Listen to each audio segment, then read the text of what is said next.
Hello and welcome to Sports Nerds Episode 7. It's Max here with Carf and Philip. As usual, we're going to break down some NBA playoff stuff for you. We're going to touch on some NHL playoffs. We're going to discuss our Masters, my terrible pick in the Masters. And join the club. Widely against the grain with your pick, Philip. You can't sit here and well, we rubbed off on him a little bit. But yeah, this guys. So stay tuned. We're gonna have a lot of fun today. Yeah. Philip, actually, why don't we lead with the college tennis because I really like this. Yeah. This sounds almost too good to be true. Yeah, definitely interesting and intriguing, and watching the other pundits talk about it's been entertaining. So the news is college tennis, specifically the Big 12, is going to allow heckling and cheering at the games. What they said the reason is to get more people there. And what's interesting, to top all this off, I didn't mention this to you before, is they're going to try from not being vulgar. Yes. Comments? I want to see how they do this. I mean, this is going to be entertaining because, one, it's college, and two, it's college. Drunk people in the stands, they're just going to be saying crazy things. I remember football games. They were doing horrible things. Yeah. I can't imagine this. Get the, try not to be vulgar because, I mean, they're going to first come out and probably say they don't want it to be vulgar, but let's all be honest here. That's what they're aiming for. They know they're going to get all these drunk college kids. It's going to be a Saturday or a Wednesday, whatever. They're going to be skipping class. They're going to be showing up, wasted, rooting on their team. They don't know what the hell they're rooting for. They don't know who the hell this kid is, but he plays for our school, and they're going to have fun with it. And yeah, he's wearing as long as he's wearing the right colors, that's all that's going to matter. And I think it's just going to be entertaining as hell. And hopefully other conferences will pick up on this, just because not only is it going to be good for the schools, but it's going to be great for the sport. It's going to grow a lot more attention. It'd be like going back to a high school basketball game or something to that effect. Where you're just right there, you're just screaming at them. It's one thing to be at a basketball game or a college basketball game or a college football game where you're kind of away from the field a little bit. Tennis, it's quiet. You can hear every word that's said, and I'm really looking forward to this rule. I think we should go to some of these Big 12 tennis matches. Yes, road trip. And we'll heckle them. And the game is to see how long you can continually heckle without getting. There you go. And the person who stays the longest wins. Yeah, we're putting like $5. We can cast live from one of these things. Yeah, that'll be. I think that'll be a lot of fun. We definitely got to try to see if maybe somebody's playing up here for some stupid reason. We can catch a game or something. Yeah, right. A Big 12 road game up here. But yeah, that's pretty cool. All right. I really do think this is going to be great. I'm they should have heckling in tennis, heckling in golf, heckling in bowling. All these sports. Bowling would be the worst. Yeah, that'd be great. So yeah, bring it on. I think it's a lot of fun. You shouldn't hold the crowd back. It lets us get involved, and and it'll be good if I just want to see somebody get one of the players, say something and just messes, you can see it messes them up. I'm waiting on that. That'll be the best, I think. Yeah. Adds a whole new element to the game. People are always talking about the refs, they want to get more cameras in, more technology in, so you're taking the refs out of the game. This could add that human element back into the game. Yeah, you're bringing the fan back into it, and it really makes as a fan you want to feel like that to the outcome of the victory. Hence the term home field advantage, and I think you really enhance that with this rule. But yeah, and. What was I just about to say? Come on. But it obviously wasn't that important. Yeah. But well, speaking of individual sports, there was a little golf going on this past weekend. We had the Masters. We had 21-year-old Jordan Spieth just annihilating the shit out of everybody. Setting records left and right. I watched a lot of it on Sunday, and this guy was, he was just giving himself, especially on these par fives, he's setting himself up with eagle opportunities, and if he was missing that eagle putt, he was only a couple of feet away from a birdie putt, and he was just put himself in great position all week. And, you had guys like Mickelson trying to catch him. But personally, I could give two shits about Phil Mickelson, so I'm glad he kind of, didn't catch up to him. But it was just, it was Spieth and just nobody else was close. And Phil, I believe you picked Jordan Spieth. Is that correct? Yeah, correct. I mean, I'm not gonna claim that I'm a genius, but I'd heard his name before. I'd heard he was the next coming, but they'd been waiting to see it happen because I think he actually quit school early, 2 or 3 years back, to actually go pro, and he finally has lived up to the hype. And what I heard even before, I didn't get a chance to really watch too much of it. I heard he has that swagger that Tiger had when Tiger was his age. I don't know how true that is, but if that's the case, that'll be good for golf. That'll be very good for golf because maybe they can get a rivalry going with him and Rory and get some more excitement back in the game. Yeah, no, absolutely, and I think he does have that kind of quiet swagger that Tiger had, except everyone was on Tiger, not only because his name was friggin' Tiger, but also he was an African American, so it was something that they haven't really seen. What do you mean? In golf. I didn't mean you people. I never said you people. It's a sports, not politics, Max. But yeah, and you're right. Spieth has been he's been a prodigy. He won the tournament the week before the Masters, I believe, and he was top 5 golfer in the world.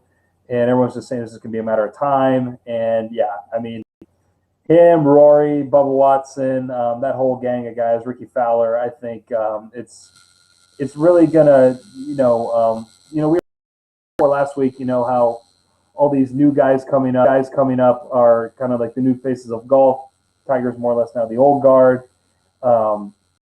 It'll be, instead of having one person carry the torch, it seems like there's going to be 5 or 6 guys now carrying the torch, which is cool. Oh yeah, that's it'll be good to see a lot of good competition in golf, and if you have guys, hey, what's his name, Spieth. Yeah, I'm really good at this job. Anyway, it's like Spieth. Yeah, Spieth, like speed. And anyway, no, it'll be good to see a lot of competition between these newer guys. I feel like Bubba Watson's parents were setting him up for glory or failure. But you name him Bubba, there's only one. It's hit or miss. Yeah, you can't.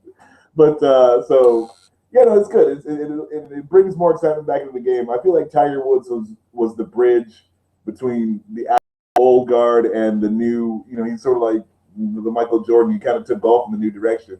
So this is post Tiger. It's sad to say because he could still play a lot of good golf, but post Tiger Woods golf, this is what we're looking at, and I feel like he changed the game, and now we're seeing a lot, the younger guys, better caliber players, and so that's good. It's good for the sport. It's good, to watch. Yeah.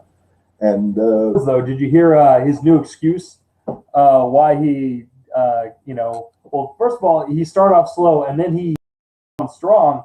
A couple of days, and then on Sunday he just kind of collapsed again, or he didn't really collapse, but he was just didn't really take it to the next level. He wasn't Sunday Tiger. But he was, before he took himself out of the game a few months ago, he was talking about how his deactivated. Now he was talking about how he had a bone in his wrist, popped out, and then he literally had to pop it back in and finish the tournament. I don't buy it one bit. No, Brian Williams was there to splint it.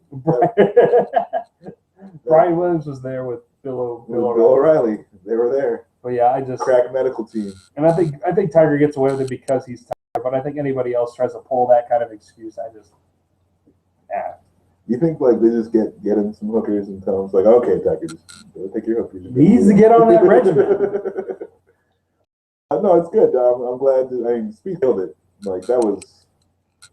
He set the record for the the lowest score. He didn't finish with it, but anyone's gotten at the Masters, and he was the first person to do it. So, obviously doing a great job, elevating the game, and that. All right. NBA, or do you want to do NHL? Let's get NHL out of the way. Yeah. I don't really know what to do really. like talking about our home teams. What? What were you saying? A little bit of research as the playoffs had already started, actually. Yeah. Last night. Yeah, and I was going over it. I was basically more or less looking at the top goalies and the top goal scorers and kind of making my prediction off that. So I was, I'm kind of predicting in Chicago maybe to take it in the West. I know Anaheim's a big favorite, but I'm going to go with the Blackhawks. They're kind of an old guard. Chicago's in the West. Yeah, I know, right? Columbus used to be in the West. I mean, yeah, in like 1800. Factor in Canada and stuff too. I don't know. I think they use the metric system somewhere. Yeah, determining they some of this convert stuff. it back over. Yeah, but I'm going to take the Blackhawks and the Rangers. Rangers have got Lundqvist as their goalie, and he's a badass. I don't know much about hockey, but I know Lundqvist is pretty sweet. Boy, Ricky Nash, who was a Blue Jacket forever, and now he's tearing it up over there. They won it last year, so I could see him doing it again. But I'm gonna take Chicago though in the West, just because I was looking at stats and they had a bunch of guys up there. So. Yes, I was looking at just, the people that watch it regularly, sports journalists, and it was all plays. I was like, I'll figure out a consistent person and kind of go with it. No. I mean, literally, I think I saw the Blackhawks, the Ducks, the Wild, and the Canucks all in the finals from the West. Well, they're more of a newcomer. They're more of a newcoming teams. Yeah, I mean, I think they're one of the more recent teams that joined the NHL. But they used to have a team a long, long time ago, and then they left. But now they're back. They're called the Minnesota Wild. But I mean, the Minnesota team went to Arizona, right? So with that in mind, I think I'm just going to go with the Ducks more for nostalgia, going back to the. There you go. All right, Emilio. And then. As far as the East, I actually looked up because I didn't realize the team I actually went and saw a couple hockey games of because I used to live in Tampa. The Lightning are actually in the playoffs. Pretty good. Talk about the drama, but that's who I'm going to pick to go to the finals. Yeah. I heard about it last week, and what happened is at the end of the game, the Lightning went into their locker room, blocked the door before the coach could get in there. Apparently had a meeting, did something, left the locker room, and by the time he was able to get in, the team was gone. And literally, I was listening to it on the radio, and the guy on ESPN was, this must be how much people don't pay attention to hockey. Because if this happened in any other sport, this is that's like going on and stuff. Hell, it could be like the City Chiefs, did something like that, or if they did that to Bill Belichick. Yeah, you would know about it as it was happening. Wow. Into the playoffs, they're going to go with them. Hell yeah. Critical thinking right now. The layman's pick, not paying attention to it at all, coming into it fresh. I'm going to pick. Detroit is like a long-standing. Yeah, they're like a old guard. They're like the Pack. I'm going to go with. I hate New York. You can just say New York City, and you'll have one of the East. I hope they haven't lost already. No, they haven't played yet. I think they played tonight. Okay, so I'm gonna pick Pittsburgh. I'm gonna go with Sid the Kid in the East, and then out of the West. Actually, you know what? Ducks fly together. I'm gonna go with the Ducks. Okay. So we got Ducks. We got one for the Blackhawks, and then the East. I highly doubt I'll watch any of the games. The closest I'll probably come to is when I'm flipping through, trying to get to another channel. Same here. Yeah. Well, no, playoffs hockey is good to watch. No, it is. It is. It's just that, I just don't have it. And it's like, it's not one of the top three. My big three are, football, baseball, basketball. So those always take precedent over hockey, regardless of what's going on. So.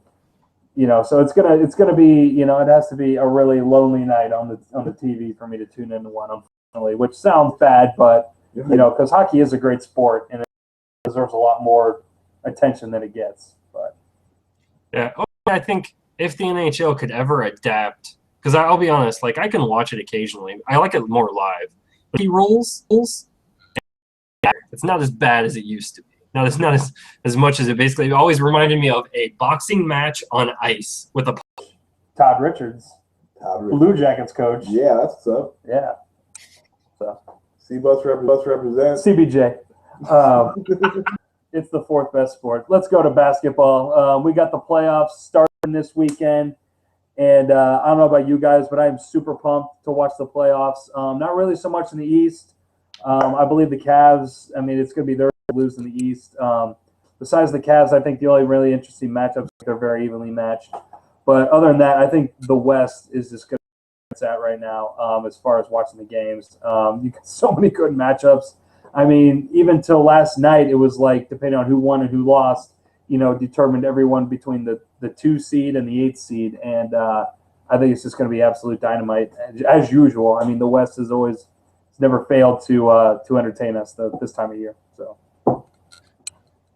yeah, West. And actually, like, I've been hearing, I hadn't had a chance to really sit down and watch too much basketball during the regular season. I usually try to catch the Cavs games because I like LeBron James.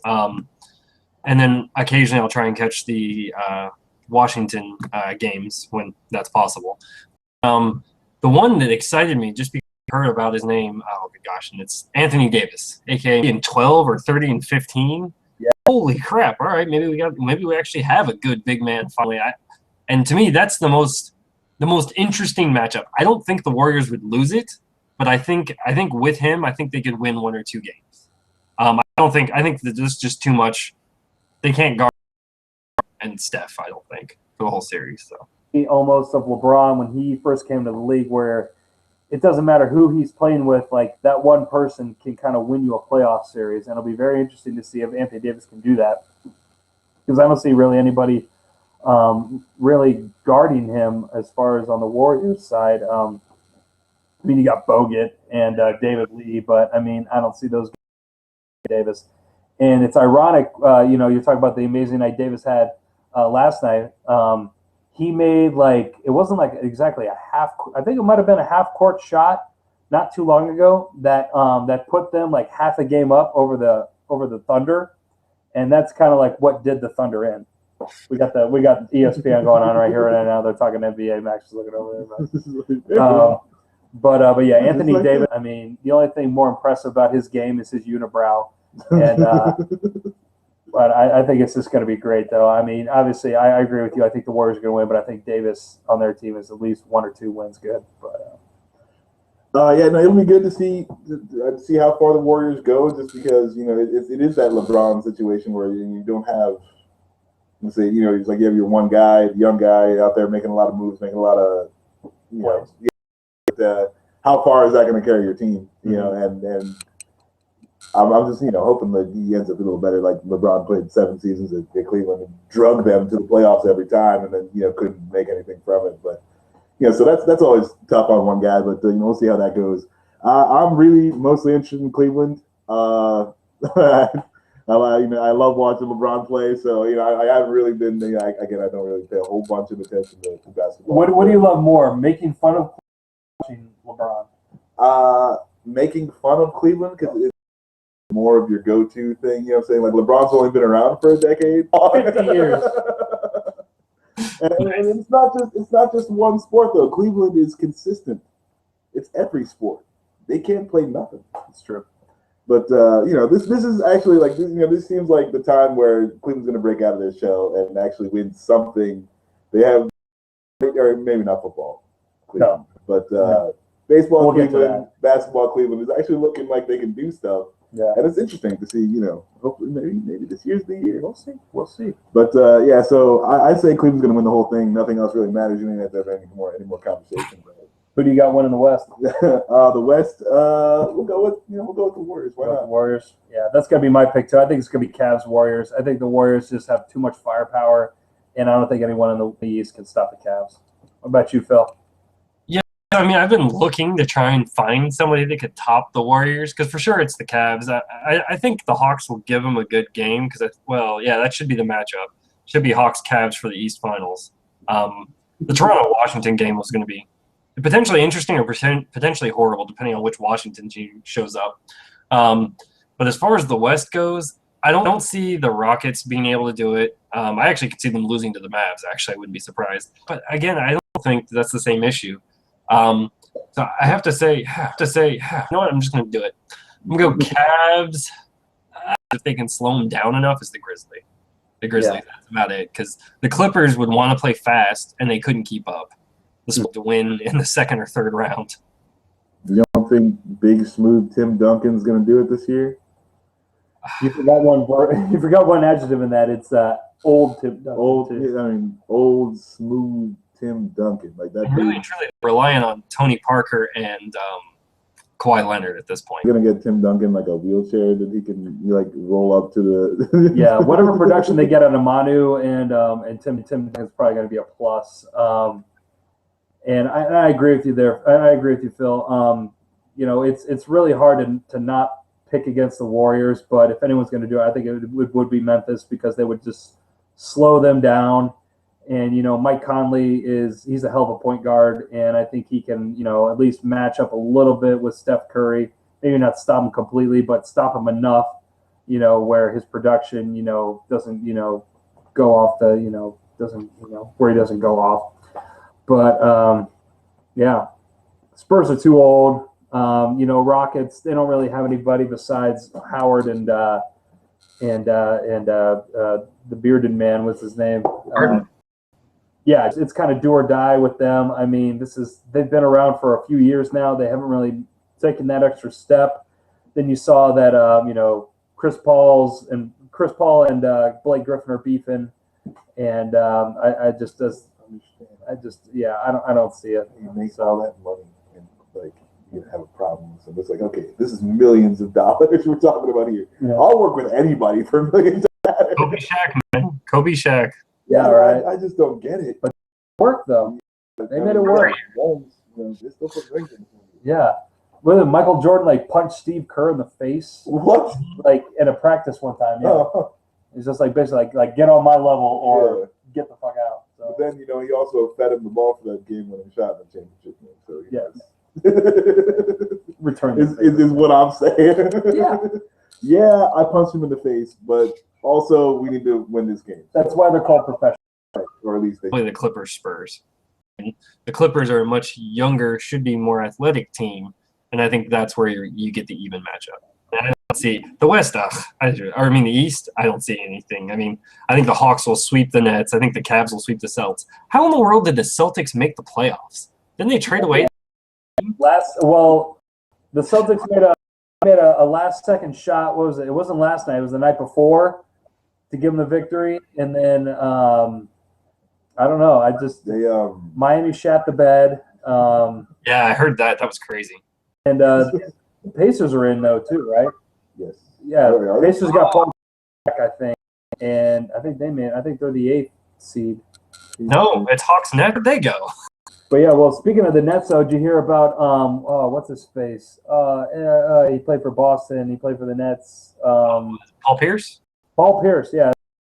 Paul Pierce was talking mad shit about the Wizards and talking about mad shit about Darren Williams, saying Darren Williams basically got paid and then just stopped playing, which I totally agree with. He basically called out John Wall, Bradley Beal, called out Otto Porter, and I think, as much as I hate Paul Pierce, I think he's completely right in this, just calling all these guys out, because I know he wants to win one more ring, and as talented as Washington is, I don't see him doing anything this year, but they have so much potential to really battle Cleveland for the top spot in the East this year. Why I say the Toronto-Washington game or series should be the most interesting in the East with all that talent, because they have more talent than Toronto, but Toronto just plays better team ball. It's kind of like I would say the Hawks. The Hawks play a much better team ball than everyone else. They have good talent, but not great talent. Yeah, it's Washington. I was surprised. I was like, wow. I was like, that tells me something that they just don't show up night in, night out. Because talent to the flipping Wizards tells you how much to keep up with them. Yeah, better than me. He's bouncing around, so he's on his last leg. So we'll see how long he lasts. We got a little bit of football. I guess it's not really football news. Aaron Hernandez is found guilty, So Yeah, he's good going. job, buddy. He's going to the booty house for life. Good job. Congratulations. And he might go to the chair or Yeah. or he might get the needle. I don't know, depending if he gets convicted, for this double homicide as well. He's already guilty of killing the semi-pro football player, but he's also going to be on trial again for a double homicide a couple of years ago. So we'll see. Philip, do you think that Aaron Hernandez is going to be the first NFL player to ever be executed? Convicted, and then also does Boston or not Boston, Massachusetts actually has the death penalty? Maybe not. That's a good question. They're pretty liberal, so I don't know. Do you think they would bring it back for Aaron Hernandez? But honestly, we get convicted of murder in the second degree, because their evidence was very circumstantial. But so in that regard, we'll see. I mean, my guess is he'll be there for at least 2 or 3 life terms, which basically means 60 years. So, do you think he's gonna have like the Vic comeback when he gets out? He's gonna be dead. And even if he's alive, deal. It's gonna be 1 year provisional or whatever. Yada yada yada. oh my God. All right, that's all I got. You have anything else, Philip? We can talk a little bit about. We hopped off basketball. We'll hop back real quick. Scott Brooks, future. Agree with it. I'm curious to know if that's truly up in the air or if it's the fans are getting restless. Because honestly, he did a good job with what he had, because all he really had was Russell Westbrook for most of the year, and it really wasn't even the entire year, because Westbrook generally doesn't stay healthy for an entire season. Durant, I mean, the question really is, if you fire him, right, what do you do next year? Because Durant might come back, but does Durant, you all think? Well, Ibaka got hurt. Durantula got hurt. Those are their 2 big studs other than Westbrook. And still Westbrook went off, had an MVP type season, and they were still in playoff contention the whole friggin' year. So I mean, if I'm upper management, I'm giving them a pass. But next year, if everybody's healthy, and they still don't at least go to the finals, it's going to be off of his head. But then that's the thing though with the NBA. Who are you going to replace him with?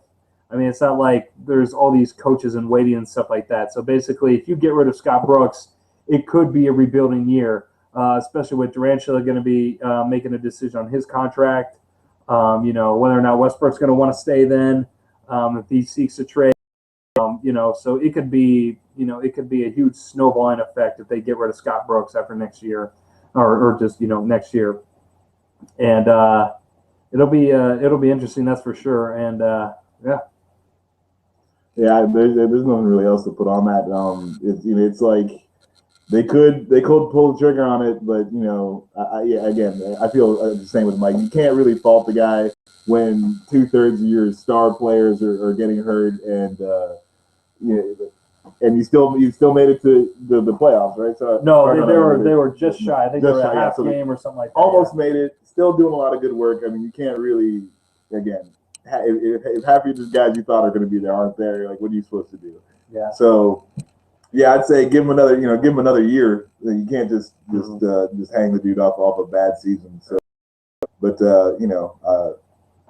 these coaches always get it seems like there's always a rotation of coaches though. So yeah, everybody's looking for that next shot. So I mean, he could get it, and they could go with somebody new and exciting. I never know. I think it also always comes back to the James Harden deal. Like if they would have kept James Harden, we'd be talking about, whether or not the Thunder's going to make a run, but no. And I think that was huge when they let him go. And I don't know if Brooks was a part of that or not. I don't know if managers said, hey, we're going to deal James Harden. What do you think? Well, we can win without him, blah, blah, blah, blah, blah. Or maybe he said the opposite. We don't know. But I think the whole Harden deal has just been biting them in the ass ever since, because they went to the title game. They lost to the Heat. And then ever since then, they got rid of James Harden. It's just all been downhill. And then it's just nothing but rumors. Westbrook. This is, it's becoming more and more Russell Westbrook's team than Durantula's team. Team Mike, they gambled wrong. They gambled on Ibaka and not Harden. because that's basically what it was. Is they were looking at two max guys, and they're like, which one do we pay? And they paid the wrong one. They just didn't realize it at the time until it was too late. Yeah, respect that beard, man. That's a serious business right there. Yeah, he's like the brawny man of the NBA. You don't mess with that. Nice. But that's my last topic. Sure, everybody's heard about it. The Cleveland had a fashion show on Tuesday night. A lot. If you live in the 216, I think it's 216 area code. Yeah, Cleveland. Everybody loves the new uniforms. I honestly do not care for them. I was really excited. I'm a huge jersey enthusiast. I'm wearing my Yasiel Puig Dodger team I support. I got jerseys out the wazoo upstairs, I swear to God. And so I was really looking forward to buying a new Browns jersey. Not going to happen. Not going to happen unless they draft Cardale Jones next year, which I don't think will happen either. But it's Google. I mean, look at the Browns' new uniforms, and then Google Bowling Greens, the college MAC team. They look eerily similar. I think they gave this job to some intern at Nike and just said, "Here you go, pal. Don't fuck it up," and he did. But it's Cleveland, and so you can't really expect that much. My cousin Luch kind of put it. He put it very nicely. They released the jerseys on April 14th, 4/14, which will probably be the record next year, or similar to, they don't play 18 games, but and just the all orange just looks disgusting. It looks gross. But I mean, you can polish a turd all you want, it's still a turd. And these uniforms ain't gonna score touchdowns, and that's all I care about. So. You know what else isn't going to score touchdowns? What? Johnny Manziel. Johnny Manziel is going to score touchdowns. Johnny Manziel is actually out of rehab. He's out of rehab. He got out. All right, Johnny. Johnny! We're drinking because he can't prove himself. So we'll see. Yeah.